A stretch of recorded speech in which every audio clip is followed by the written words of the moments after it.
Alors aujourd'hui, petit podcast sur les angles de champ et le champ de vision. On va voir un petit peu ce que c'est, qu'est-ce qui fait varier tout ça et comment les calculer. Allez en avant, Guingamp. Avant de commencer, je vous rappelle que sur mon site photomaniac.fr, vous pouvez accéder au calculateur dont je vais parler, donc calculateur d'angle de champ de vision dont je vais parler un petit peu dans ce podcast. Vous pouvez aussi accéder à ma formation gratuite sur les bases de la photographie, donc je vous invite à aller voir tout ça sur mon site. Et maintenant du coup, on passe au podcast. Alors déjà, qu'est-ce que l'angle de champ d'un appareil photo ? Nos yeux, donc nos yeux d'êtres humains d'humanoïdes, ont un angle de vision. Donc en gros, c'est ce qu'on peut voir avec nos deux yeux sans les bouger. Donc ça avoisine les 124 degrés. En photographie, on parle plutôt d'angle de champ et pas du coup d'angle de vision. Et l'angle de champ, en fait, c'est ce qu'un objectif couplé à un boîtier, et plus précisément en fait couplé avec un capteur, eh bien, vont voir. Donc c'est ce qu'un objectif plus un capteur peut voir. Votre appareil photo a 3 angles de champ. Un angle horizontal, un angle vertical et un angle diagonal. Donc là je vous invite à aller voir le schéma qu'il y a sur mon article. Si vous prenez vos deux doigts, votre index et votre majeur, vous faites comme des ciseaux, et que les bases des ciseaux en fait c'est votre appareil photo, et bien si vous mettez votre main de manière verticale, vous avez l'angle vertical. Si vous mettez votre main plate, de manière plate, vous avez l'angle horizontal. Et si vous tordez un petit peu votre main de manière en biais, donc sur le côté en diagonale, vous avez l'angle diagonal. Donc voilà, ça fait 3 angles comme ça. Je vous conseille d'aller voir le schéma sur mon article. Alors, petite remarque, la position de l'appareil photo ou sa distance n'ont pas d'impact sur l'angle de vue. Alors maintenant, comment calculer l'angle de champ d'un appareil photo ? Donc pour calculer l'angle de champ, vous devez connaître 2 paramètres. La distance focale de l'objectif que vous utilisez, donc sur quelle distance il est réglé actuellement, et les dimensions du capteur de votre boîtier. Donc pour la distance focale, c'est facile, hein, vous avez juste à regarder sur quoi vous êtes réglé. Pour le capteur, en revanche, c'est beaucoup plus compliqué, donc vous n'allez pas mesurer votre capteur, non. Je vous laisse du coup dans mon article un précieux tableau où je liste plein de capteurs avec plein de dimensions. Et donc vous allez me dire, oui c'est bien, mais je ne sais pas quel est le capteur de mon boîtier, Gaëtan. Et bien dans ce cas, vous allez aller sur Google, vous allez taper du coup le modèle de votre boîtier. Par exemple, moi c'est Canon 70D, et vous allez marquer après taille du capteur. Vous allez trouver normalement la taille du capteur, au moins le type de capteur, et la taille qui correspond dans le tableau. Alors maintenant, accrochez-vous bien à vos chaussures, à tout ce que vous voulez, à votre table, votre chaise, peu importe. Mais je vais vous dire du coup la formule de l'angle de champ.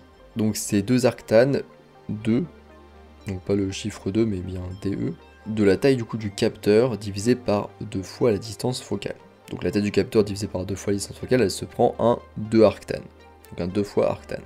Et donc du coup cette formule elle est valable pour les 3 directions de l'angle de champ, horizontal, vertical et diagonal. Donc là je vais pas détailler comment fonctionne la formule parce que j'en ai aucune idée pour être honnête, mais au moins vous l'avez. Mais c'est bien celle que j'ai utilisée pour faire mon calculateur. Et de toute façon vous avez le calculateur pour tester un petit peu tout ça par vous-même. Mais ce qu'il faut retenir globalement, s'il y a des choses à retenir, c'est que plus la distance focale de l'objectif est grande, plus l'angle de champ est petit, et plus le capteur est petit, plus l'angle de champ est petit lui aussi.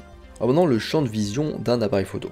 Donc je vous rappelais tout à l'heure, je vous parlais du coup d'angle horizontal, d'angle vertical et d'angle diagonal, donc il y a plein d'angles. Alors je vous conseille vraiment d'aller voir le schéma sur mon article.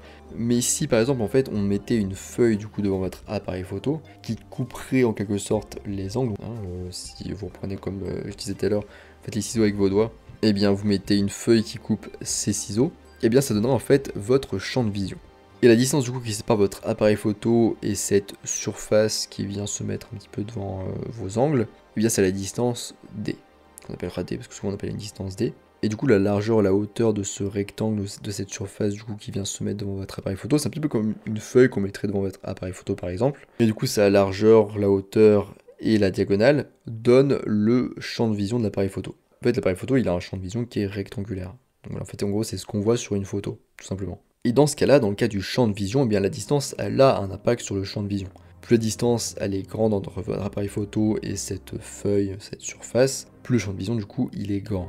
Par exemple si votre appareil photo est très proche d'un mur, vous allez voir pas beaucoup du mur, mais si vous vous éloignez, vous allez avoir un plus grand champ de vision et voir beaucoup plus de murs. Donc c'est le même principe. Ce qu'il faut retenir c'est que plus les angles de champ sont grands, plus le champ de vision sera grand, donc ce qui est plutôt logique, et que du coup, comme je vous disais, plus la distance entre l'appareil photo et ce que vous voyez, donc par exemple le mur dans mon exemple de tout à l'heure, plus cette distance du coup elle est grande, plus le champ de vision sera lui aussi grand. Alors maintenant, comment calculer le champ de vision d'un appareil photo? Donc là aussi, je vous donne la formule, je vous laisse sur l'article évidemment. Pour les plus curieux, du coup, c'est 2 tan de l'angle de vue divisé par 2, et ensuite on sort du tan, on fait 1 fois la distance. Donc voilà, 2 tan de l'angle de vue sur 2, on ferme la parenthèse et on fait fois d, fois la distance. Donc comme pour la formule de l'angle de champ, cette formule elle fonctionne pour les 3 longueurs de votre champ de vision, donc verticale, horizontale, diagonale, enfin largeur, hauteur, diagonale. Et le D du coup, comme je vous disais juste avant, c'est la distance de l'appareil photo par rapport à ce champ de vision. Et d'ailleurs à la fin, ce qui est obtenu, c'est toujours en radians. Et là du coup, si vous voulez vous amuser à utiliser la formule, il faudra bien veiller à ce que l'angle de champ soit en radians dedans, parce que moi j'ai fait l'erreur au début, je l'ai mis en degrés, du coup ça donnait n'importe quoi. Du coup, tout est en radians. Alors maintenant, on va voir comment utiliser le calculateur d'angle de champ et de champ de vision. N'hésitez pas à aller sur le site, aller voir le calculateur. Donc si vous voulez calculer uniquement l'angle de champ, vous devez remplir la distance focale utilisée et les dimensions du capteur. À partir de là, les angles de champ ils vont se calculer en degrés automatiquement.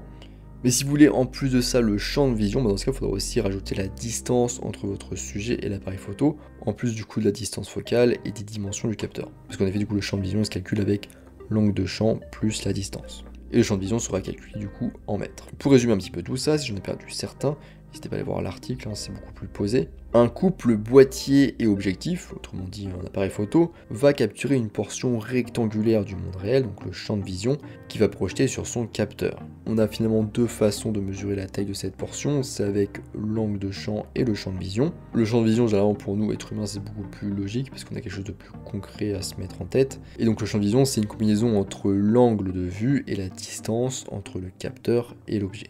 Donc voilà, on est à la fin de cet épisode un petit peu spécial, parce que ça parle d'un calculateur, d'un outil. Je trouve ça assez intéressant les calculateurs, donc bien sûr vous n'avez pas à utiliser à chaque fois les calculateurs pour faire vos photos. À moins que vous soyez sur un projet particulier, vous devez savoir un petit peu quel champ de vision donnera votre appareil photo. Donc c'est toujours intéressant d'utiliser le calculateur pour ça, mais surtout le calculateur c'est intéressant pour s'amuser à faire ses petits tests, voir un petit peu comment ça impacte l'angle de champ, de changer la distance focale, de changer la taille du capteur, etc. de faire donc ces petits tests, ces petites expériences, je trouve ça toujours sympa. Donc voilà, je vous rappelle que vous pouvez retrouver tout ça sur mon site photomaniac.fr. Sur mon site, vous pouvez aussi retrouver ma formation gratuite sur les bases de la photographie. Donc n'hésitez pas à aller voir tout ça. Moi je vais essayer du coup à vos calculs d'angle de champ et de champ de vision. Et je vous dis à bientôt sur les internets mondiaux.